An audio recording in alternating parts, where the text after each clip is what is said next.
Hello বন্ধুরা, মোহনার দিকের আরও একটি নতুন ব্লগে তোমাদেরকে অনেক অনেক স্বাগত।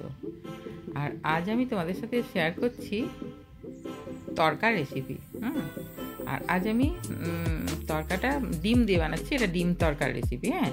আর ধাবাতে ঠিক এইভাবে বানায়, আমি যেভাবে বানাচ্ছি। তো প্লিজ তোমরা পুরো ভিডিওটা অবশ্যই দেখো।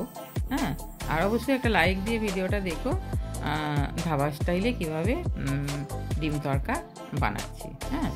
তো প্রথমে আমি একটা মশলা তৈরি করে নিচ্ছি। প্রথমে আদা রসুনের পেস্ট দিয়েছি, তারপর এখানে দিলাম হলুদ। আর হলুদটা এখানে পেস্টের মধ্যে দিয়ে ভালো করে মিশিয়ে নিলে আর কি বলো তো, কালারটাও খুব ভালো হয়। আর তারপরে এখানে জিরের গুঁড়ো আন্দাজ মতো দিয়েছি, আর দিচ্ছি এখানে ধনের গুঁড়ো। তারপর দিলাম এখানে লঙ্কার গুঁড়ো। লঙ্কার গুঁড়োটা দিয়ে তারপরে জল দিয়ে একটা পেস্ট বানিয়ে রেখে দেবো। আর এইভাবে পেস্ট বানিয়ে যে কোনো রান্না করলে কিন্তু কালারটাও যেরকম ভালো হয় আর রান্নার টেস্টটাও কিন্তু ভীষণই ভালো হয়। তো তারপর দেখো, এদিকে আমি ডিম রেখেছি। দুটো ডিম ফাটিয়ে রেখেছি এখানে। আর এখানে তরকার ডালটা সেদ্ধ করা আছে। আর এখানে আছে পেঁয়াজ কুচি, লঙ্কা কুচি। তো এই যে মশলার পেস্টটা আমি এক সাইডে রেখে দিচ্ছি। তারপরে এখানে ফ্রাইং প্যানে তেল গরম করে তারপরে এর মধ্যে দিয়ে দিচ্ছি গোটা জিরে ফোড়ন। আর জিরেটা একটু ভাজা ভাজা হয়ে গেলে তারপরে এর মধ্যে দিয়ে দিলাম পেঁয়াজ কুচি। আর পেঁয়াজটা যার যেরম তরকার ডাল থাকবে সে সেরম দেবে। আমি এখানে দুটো বড় সাইজের পেঁয়াজ নিয়েছিলাম, সেই পেঁয়াজটা কুচিয়ে নিয়েছি। আর পেঁয়াজটা যত বেশি দেবে না তত টেস্টটা ভালো হয় তরকার। তো পেঁয়াজটা একটু নেড়ে চেড়ে নিয়ে একটু কালারটা চেঞ্জ হলেই তারপর এর মধ্যে আমি মশলাটা দেব।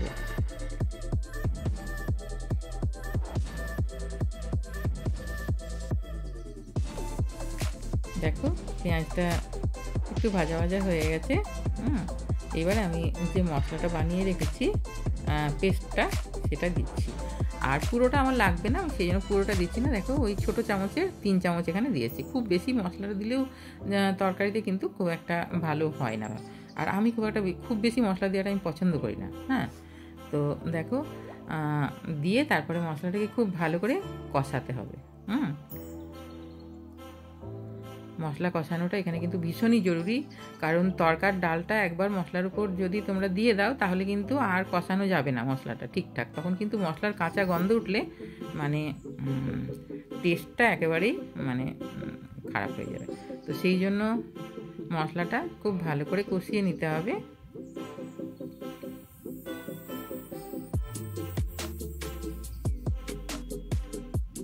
দেখো আঁচটা মিডিয়ামে রেখে আমি মশলাটাকে কষাচ্ছি।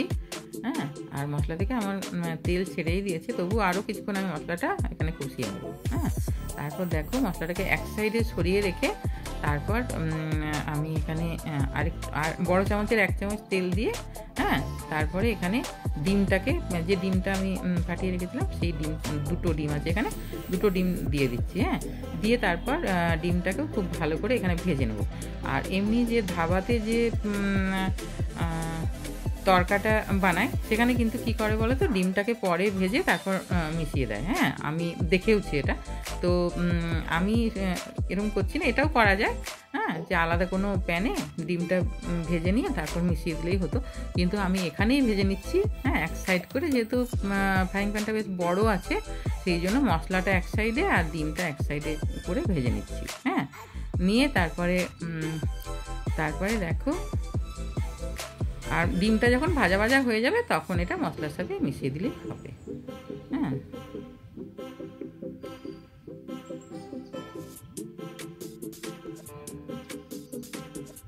আর এদিকে ডিমটাও ভাজা হয়ে যাচ্ছে, এদিকে মশলাটাও আরও ভালো করে কষানো হয়ে যাচ্ছে।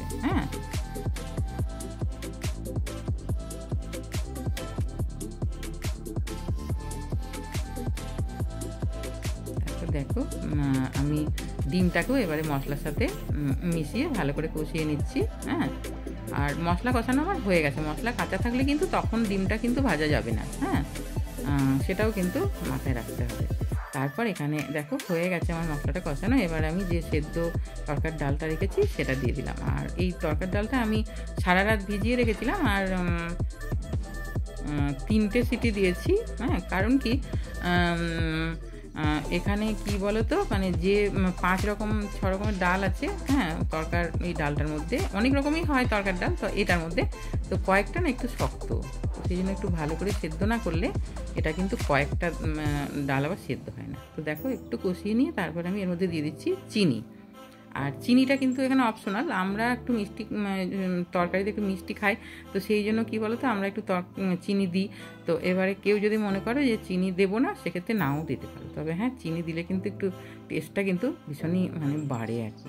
হ্যাঁ, তো এবারে এইভাবে একটু ভালো করে মিশিয়ে নিয়ে তারপর আমি এর মধ্যে একটু জল দেবো। হ্যাঁ, একটু জল দিয়েছি যাতে একটু ভালো করে এটা মিশে যায়। হ্যাঁ, মশলার সাথে খুব ভালো করে যাতে এটা মিশে যায়। তারপর এখানে দিয়ে দিচ্ছি গরম মশলার গুঁড়ো। গরম মশলার গুঁড়োটা দিয়ে তারপর আমি খানিকক্ষণ রান্না করব। দিয়ে তারপরে দেখো আর এই যে ধাবাতেও না এইভাবে টমেটো, এখানে দেখো টমেটোটা ধাবাতে আমি দেখেছি টমেটোটা কুচি করে দেয়, তবে তোমরা এখানে টমেটোটা কুচি করেও দিতে পারো, ফ্রেশ টমেটো। আমি এখানে টমেটো কেচাপ দিয়েছি বড় চামচের 1 চামচ। আর আমার না টমেটো কেচাপটা দিলেই বেশি ভালো মানে টেস্টটা লাগে, তো আমার ভালো লাগে এটা। তো তোমরা যদি চাও সেক্ষেত্রে ফ্রেশ টমেটো দিতে পারো। হ্যাঁ, তো আর আমাদের বাড়িতে কি বলো তো, ওর বাবা যখন ছিল তখন কিন্তু ধাবার থেকে মাঝে সাঝেই খাবার আসতো। খাবার মানে এই তরকা, তারপরে চানা মশলা, তারপরে চিকেন সবই আসতো। হ্যাঁ, তো তারপরে দেখো আমি এখানে দিয়ে দিচ্ছি নামানোর আগে কাসুরি মেথি। আর কাসুরি মেথিটা দিলে কিন্তু এখানে স্বাদটা অনেক গুণ বেড়ে যায়। তোমরা এখানে কাসুরি মেথি না দিয়ে ধনে পাতা কুচিও দিতে পারো। তো কাসুরি মেথি দিয়ে কিছুক্ষণ আমি রান্না করে নিচ্ছি। এটা কিছুক্ষণ মানে খুবই ওই 1 মিনিট মতো। তারপর দেখো সুন্দর করে কি সুন্দর তেলটা উঠে আসছে। হ্যাঁ, তারপরে যে গ্যাস অফ করে কিছুক্ষণ রেস্টে রেখে দিয়েছি। আর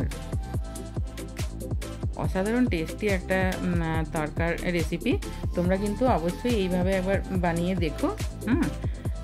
তো তারপর আমি দেখো একটা বোলের মধ্যে ঢেলে দিয়েছি। আর যেরকম অসাধারণ দেখতে হয়েছে খেতেও কিন্তু সেরকমই হয়। আর আমার এই রেসিপিটি যদি তোমাদের ভালো লাগে তাহলে অবশ্যই একটা লাইক দিয়ে দিও, কমেন্ট করো।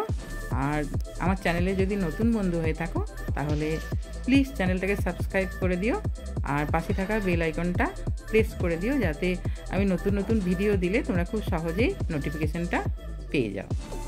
আর এইভাবে অবশ্যই বাড়িতে বানিও। বাচ্চারা যদি খায় সেক্ষেত্রে লঙ্কাটা স্কিপ করবে, হ্যাঁ, কিংবা লঙ্কাটা কম দেবে। আর সবাই খুব ভালো থাকবে। দেখা হবে আরও একটি নতুন ব্লগে। বাই।